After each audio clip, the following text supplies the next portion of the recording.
और बड़ी खबर आपको राजधानी छत्तीसगढ़ से बता दें, रायपुर से ही बड़ी खबर आपको बता रहे, जहां पर छत्तीसगढ़ सरकार 1 नवंबर से शुरू करेगी धान खरीदी। बड़ी खबर धान खरीदी से जुड़ी हुई आपको बता रहे हैं, जहां पर छत्तीसगढ़ सरकार जल्द शुरू करने जा रही है धान खरीदी। सरकार ने पिछले साल 95,80,000 की धान खरीदी की थी। इस बार 1 करोड़ टन से अधिक धान खरीदी का लक्ष्य रखा गया है। छत्तीसगढ़ में रायपुर से बड़ी खबर, 1 नवंबर से धान खरीदी शुरू करेगी छत्तीसगढ़ सरकार। मुख्यमंत्री भूपेश बघेल ने न्यूनतम समर्थन मूल्य पर खरीदी का घोषणा कर दी है। सरकार ने पिछले साल 98,80,000 टन धान खरीदी थी। इस बार 1 करोड़ टन से अधिक धान खरीदने का टारगेट रखा गया है। छत्तीसगढ़ में पहली बार धान खरीदी का आंकड़ा 1 करोड़ टन के पार पहुंचा है। पूरी खबर पर ज्यादा जानकारी के हमारे साथ बने हुए हैं मोहम्मद साजिद, उनसे जानते हैं क्या कुछ अपडेट्स यहाँ पर सामने आ रही है, क्योंकि पहली बार ऐसा मौका सामने आया है जहां पर 1 टन से अधिक धान खरीदेगी सरकार। एक अच्छी खबर है कि इस बार धान खरीदी की जो तिथि है आगे बढ़ा दी गई है, पहले कर दी गई है, जो कि 1 नवंबर से शुरुआत कर दी जाएगी। इसके साथ ही छत्तीसगढ़ सरकार ने धान खरीदी का जो लक्ष्य है उसे भी बढ़ाकर 110 लाख 1 करोड़ 10 लाख के मीट्रिक टन का लक्ष्य तय कर दिया है, जो कि पिछले साल 98 मीट्रिक टन था, जो कि देश में पिछले साल ही एक रिकॉर्ड खरीदी की गई थी। उसी को एक कदम और आगे बढ़ाते हुए 110 lakh ton metric ton Chhattisgarh सरकार ने इसका लक्ष्य रखा है, जो कि 1 नवंबर से शुरुआत कर दी जाएगी। क्योंकि इस साल छत्तीसगढ़ में मानसून भी काफी अच्छा रहा, तो अनुमान लगाया जा रहा है कि अक्टूबर आखिरी तक धान की फसल पूरी तरह से पक जाएगी और किसान पूरी तरह से इसके लिए तैयार भी है। किसानों में इसके लेकर खुशी की लहर भी दिखाई दे रही है। और चूंकि इस पे कांग्रेस ने एक सियासती बयान भी दिया है कि अभी तक 15 साल तक जो कि बीजेपी की सरकार छत्तीसगढ़ में रही है, जो कि 60 लाख मीट्रिक टन से आगे बढ़ाकर कभी धान की खरीदी की नहीं थी।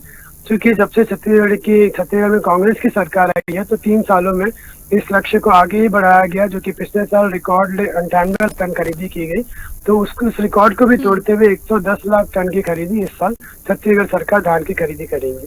जी बिल्कुल। और साजिद, कहीं ना कहीं अगर बात करें किसानों की, तो किसानों के लिए बड़ी खुशी की खबर है, क्योंकि इस बार जो है सरकार ने टारगेट भी सेट कर रखा है और टारगेट के अकॉर्डिंग ही सरकार धान खरीदने जा रही है। जी, किसानों में तो खुशी की लहर है, साथ ही त्योहारी सीजन भी रहे, क्योंकि हर साल दिसंबर में धान खरीदी की जाती है, जब तक कि सारे त्योहार खत्म हो जाते हैं।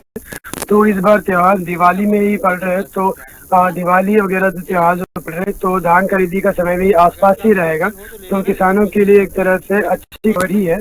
और किसान एक तरह से जो किसान अपना भूपेश बघेल जो अपने आप को किसान सरकार बताते हैं कांग्रेस की सरकार को, तो आने वाला जो चुनाव भी है तो उसको लेकर किसानों को लेकर छत्तीसगढ़ सरकार ने सर अच्छा काम किया है। इसका असर आने वाले चुनाव पर भी जरूर दिखेगा। और बात करें किसानों की, तो कौन कौन सी फसलें हैं? अभी तो सिर्फ हालांकि धान खरीदी का आगाज हुआ है, बात आई है धान खरीदी की, लेकिन और भी कई ऐसी अहम फसलें हैं जिसकी बिक्री को लेकर किसान जो है लंबे समय से इंतजार में है। उसको लेकर क्या कुछ अपडेट्स हैं? उसकी खरीदी कब तक हो सकती है?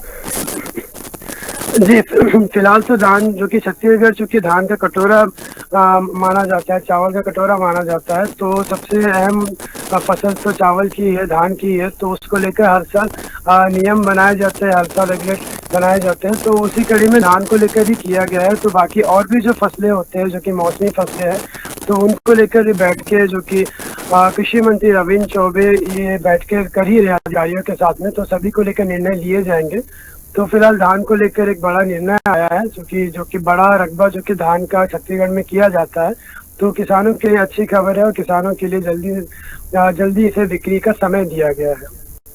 जी। बात करें अगर मौसम की, तो मौसम का भी कहीं ना कहीं झटका हमने देखा है। छत्तीसगढ़ में कई जगह पर बारिश बहुत कम हुई है। क्या लगता है आपको, धान की फसल को भी इससे कहीं ना कहीं नुकसान तो हुआ ही होगा? जी, नुकसान तो हुआ है, क्योंकि छत्तीसगढ़ का जो उत्तरी भाग था, सरगुजा संभाग माना जाता है, वहाँ पे बारिश कम हुई थी इस साल। लेकिन जो धान का जो असली जो मुख्यतः रकबा जो होता है छत्तीसगढ़ का मैदान जिसे कहा जाता है, धान का कटोरा, जो कि बिलासपुर, रायपुर, दुर्ग संभाग 3 संभाग इसमें आते हैं। जहाँ पर भारी मात्रा में धान की कृषि खेती की जाती है, तो वहाँ पर बारिश जो कि धान को अधिक पानी की जरूरत होती है, तो उस हिसाब से मानसून भी मेहरबान रहा और वर्षा भी काफी मात्रा में हुई। तो धान की फसल को उतना कुछ खास नुकसान इस इलाके में हुआ नहीं, चूंकि मैदानी इलाकों में धान की खेती की जाती है। तो इन तीनों संभागों में बारिश अच्छी रही है। और यदि बस्तर की बात करें, जहाँ पर बाढ़ अधिक देखा गया, बारिश अधिक देखा गया, जिसकी वजह से बाढ़ हुई, तो वहाँ पर कुछ नुकसान तो हुआ है। लेकिन मुख्यतः जो धान की खेती वाले जो इलाके हैं, वहाँ पर बारिश का उतना कुछ खास फर्क नहीं पड़ा, जो कि धान के लिए ही अच्छा था इस बारिश का। जी चलिए, तो पूरी खबर पर हमारे साथ जुड़ने के लिए बहुत बहुत धन्यवाद। तो बड़ी खबर आपको बता रहे थे, जहां पर छत्तीसगढ़ में 1 नवंबर से धान खरीदी की शुरुआत करने जा रही है छत्तीसगढ़ सरकार।